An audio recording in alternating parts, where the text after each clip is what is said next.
सुप्रभात बाल मित्रों, आज 6 जुलाई है और अभ्युदयवाणी की रेलगाड़ी एक बार फिर से आपको ले चलने के लिए तैयार है। आपके दोस्त और हमसफर प्रेम वर्मा के साथ आज के रोमांचक, ज्ञानवर्धक और नैतिक शिक्षा से भरपूर एक अद्भुत यात्रा में, जहां हम नए विचारों से प्रेरित होंगे, नई जानकारी हासिल करेंगे और जीवन के मूल्यों को समझेंगे। तो आइए इस सफर की शुरुआत करते हैं आज के प्रेरणादायक सुविचार से। मौन एक ऐसा तर्क है जिसका खंडन कर पाना अत्यंत कठिन होता है। Silence is one of the hardest argument to refute. यह कथन मौन की सार्वभौमिक शक्ति को उजागर करता है। मौन केवल शब्दों की अनुपस्थिति नहीं है, बल्कि यह विवेक, चिंतन, शक्ति और सम्मान जैसे गहरे भावों का वाहक होता है। मौन कई बार वह कह जाता है जो शब्द नहीं कह पाते।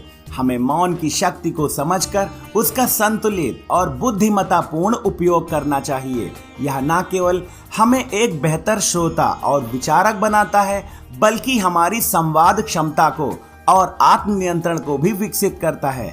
आइए हम मौन की गहराई को स्वीकारें और इसे अपने जीवन को शांत, सशक्त और सार्थक बनाने के माध्यम के रूप में अपनाएं। अभ्युदयवाणी में अब जानते हैं आज का अंग्रेजी शब्द जो है इंडिजिनस। INDIGENOUS। इंडिजिनस का अर्थ होता है स्वदेशी, यानी अपने देश का या देशी। इसका उपयोग उन चीजों के लिए किया जाता है जो किसी खास स्थान की मूल या प्राकृतिक रूप से पाई जाने वाली या उससे संबंधित हो। वाक्य प्रयोग: दिस प्लांट इज इंडिजिनस। यह पौधा स्वदेशी है। आगे बढ़ते हैं इस सफर में और आनंद लेते हैं आज की पहेली का। उस चीज का नाम बताएं जो आपको देने से पहले आपसे ली जाती है। इस पहेली का जवाब है फोटोग्राफर द्वारा आपकी फोटो। अब अगला स्टेशन है आज का इतिहास। इतिहास हमें अतीत से सीखने और वर्तमान को बेहतर बनाने का मौका देता है। आइए इतिहास के पन्नों में आज 6 जुलाई की कुछ प्रमुख घटनाओं पर नजर डालें। सन 1885 में आज ही फ्रांसीसी वैज्ञानिक लुई पाश्चर ने रेबीज का पहला टीका सफलतापूर्वक विकसित किया। यह टीका जूनोसिस यानी जानवरों से फैलने वाली बीमारियों के खिलाफ पहला प्रभावी कदम था। इसी उपलब्धि की याद में 6 जुलाई को विश्व जूनोसिस दिवस मनाया जाता है। सन 1787 में आज ही कर्नल रॉबर्ट किड ने कोलकाता में भारतीय वनस्पति उद्यान इंडियन बोटेनिक गार्डन की स्थापना की। इसका उद्देश्य व्यावसायिक रूप से उपयोगी पौधों की पहचान और संवर्धन था। सन 1785 में आज ही संयुक्त राज्य अमेरिका ने डॉलर को अपनी आधिकारिक मुद्रा के रूप में अपनाया, जो वैश्विक वित्त के इतिहास में एक बड़ा कदम था।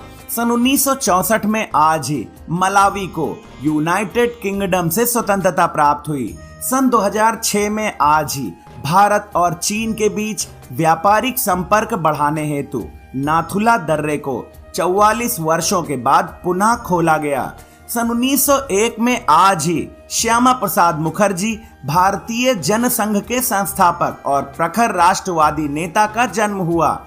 सन 1892 में आज ही दादा भाई नौरोजी, ब्रिटिश संसद में चुने जाने वाले पहले भारतीय नेता का निधन हुआ। सन 1986 में आज ही जगजीवन राम, प्रसिद्ध दलित नेता और स्वतंत्रता सेनानी का निधन हुआ। अभ्युदयवाणी की अगली कड़ी प्रेरक व्यक्तित्व में आज हम जानेंगे महान राष्ट्रवादी नेता, शिक्षाविद और विचारक डॉक्टर श्यामा प्रसाद मुखर्जी के बारे में। डॉक्टर श्यामा प्रसाद मुखर्जी भारतीय राजनीति के एक महान राष्ट्रवादी नेता, शिक्षाविद और विचारक थे। उनका जन्म 6 जुलाई सन 1901 को कोलकाता में हुआ था। वह भारत के पहले उद्योग और आपूर्ति मंत्री बने और स्वतंत्रता के बाद देश की आर्थिक नीतियों को दिशा देने में उनका अहम योगदान रहा। श्यामा प्रसाद मुखर्जी ने उच्च शिक्षा इंग्लैंड से प्राप्त की और कानून के क्षेत्र में दक्षता प्राप्त की। वे कलकत्ता विश्वविद्यालय के सबसे युवा कुलपति बने और शिक्षा के क्षेत्र में कई सुधार किए। लेकिन उनका नाम इतिहास में विशेष रूप से याद किया जाता है एक सिद्धांतवादी राजनेता के रूप में। उन्होंने भारतीय जनसंघ की स्थापना की, जो आगे चलकर भारतीय जनता पार्टी का आधार बना। वे राष्ट्रवाद के प्रबल समर्थक थे और भारत की एकता और अखंडता के लिए जीवन भर संघर्ष करते रहे। उन्होंने एक देश, एक विधान, एक प्रधान का नारा दिया, जो जम्मू कश्मीर की अलगाववादी नीति के विरोध में था। 23 जून सन 1953 को जम्मू कश्मीर में रहस्यमयी परिस्थितियों में उनका निधन हो गया, जो आज भी एक राजनीतिक बहस का विषय है। डॉक्टर श्यामा प्रसाद मुखर्जी का जीवन देशभक्ति, निडरता और सिद्धांतों की दृढ़ता का प्रतीक है। उनके विचार और संघर्ष आज भी नई पीढ़ी के लिए प्रेरणा का स्रोत हैं। अभ्युदयवाणी के दैनिक विशेष में अब हम जानेंगे 6 जुलाई को मनाए जाने वाले विश्व जूनोसिस दिवस के बारे में। विश्व जूनोसिस दिवस हर वर्ष 6 जुलाई को मनाया जाता है। यह दिन हमें जानवरों से मनुष्यों में फैलने वाली बीमारियों यानी जूनोटिक रोगों के प्रति जागरूकता बढ़ाने और सार्वजनिक स्वास्थ्य की सुरक्षा के महत्व को समझाने का अवसर प्रदान करता है। जूनोटिक रोग वह संक्रामक बीमारियां होती हैं जो पशुओं से मनुष्यों में फैल सकती हैं। इनमें रेबीज, एंथ्रेक्स, ब्रुसेलोसिस, लेप्टोस्पायरोसिस और कोविड-19 जैसे रोग शामिल हैं। संक्रमित जानवरों के सीधे संपर्क, उनके मांस, दूध के सेवन या मच्छर जैसे वाहकों से फैल सकते हैं। 6 जुलाई को यह दिवस इसलिए मनाया जाता है क्योंकि सन 1885 में आज ही के दिन लुई पास्चर ने रेबीज का पहला सफल टीका एक बच्चे को दिया था। यह चिकित्सा इतिहास में एक क्रांतिकारी उपलब्धि थी। इस दिन लोगों को स्वच्छता, टीकाकरण, सुरक्षित भोजन और जानवरों से सतर्क व्यवहार जैसी सावधानियों के लिए प्रेरित किया जाता है, जिससे जूनोटिक रोगों की रोकथाम की जा सके। विश्व जूनोसिस दिवस हमें यह सिखाता है कि मानव और पशु स्वास्थ्य एक दूसरे से जुड़े हैं और केवल जागरूकता और सावधानी ही हमें इन रोगों से बचा सकती है। आइए हम सभी मिलकर स्वस्थ और सुरक्षित जीवन की ओर कदम बढ़ाएं।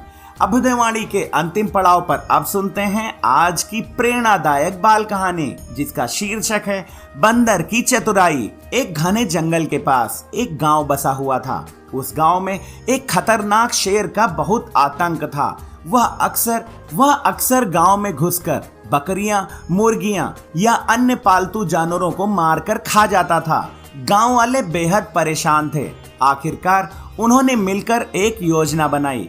एक मजबूत पिंजरा बनाया गया और उसे शेर के आने वाले रास्ते पर छिपाकर रख दिया गया। एक रात शेर शिकार की तलाश में गांव की ओर जा रहा था।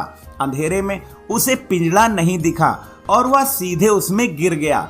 उसके भारी शरीर से पिंजरे का दरवाजा अपने आप जोर से बंद हो गया। शेर जोर जोर से दहाड़ने लगा, लेकिन आसपास कोई भी नहीं था। सुबह एक ब्राह्मण उस रास्ते से गुजरे। उन्होंने शेर को पिंजरे में देखा तो डर के मारे पीछे हटने लगे, लेकिन शेर ने बड़ी विनम्रता से कहा, ब्राह्मण देवता, मैं पूरी रात भर भूखा और बंद पड़ा हूँ, कृपया मुझे यहाँ से बाहर निकालिए, मैं आपका जीवन भर आभारी रहूंगा। ब्राह्मण को दया आ गई और उन्होंने पिंजरा खोल दिया, लेकिन जैसे ही शेर बाहर आया उसने गुर्राते हुए कहा, अब मैं तुम्हें खा जाऊंगा क्योंकि मैं भूखा हूँ। ब्राह्मण घबरा गए और गिड़गिड़ाने लगे। तभी पास के पेड़ पर बैठा एक चतुर बंदर यह सब देख रहा था। वह बोला, क्या हुआ ब्राह्मण जी? ब्राह्मण ने पूरी घटना बताई। बंदर ने हंसते हुए शेर से कहा, हे जंगल के राजा, क्या वाकई आप इतने छोटे से पिंजरे में फंस गए थे? मुझे विश्वास नहीं हो रहा। शेर को यह बात सुनकर शर्म आ गई और वह बोला, अगर तुम नहीं मानते तो मैं दोबारा दिखा देता हूँ। और वह फिर से पिंजरे में घुस गया। जैसे ही वह अंदर गया, बंदर ने फुर्ती से दरवाजा बंद कर दिया। फिर वह ब्राह्मण से बोला, अब देर मत कीजिए, आप तुरंत यहाँ से निकल जाइए। ब्राह्मण ने बंदर को धन्यवाद दिया और वह सुरक्षित वहाँ से चले गए। यह कहानी हमें सिखाती है कि बुद्धि और चतुराई से बड़ी मुसीबत को भी हल किया जा सकता है। दया भावना अच्छी है, लेकिन बिना सोचे समझे अंधविश्वास या दया मुसीबत में डाल सकती है। अहंकार और धोखे का अंत हमेशा बुरा होता है। आज की अभ्युदयवाणी का सफर बस यहीं तक था। कल सुबह फिर मिलेंगे एक नई ऊर्जा के साथ, रोमांचक, ज्ञानवर्धक और नैतिक शिक्षा से भरपूर एक रोचक सफर में। आपका दिन शुभ हो। जय हिंद, जय भारत।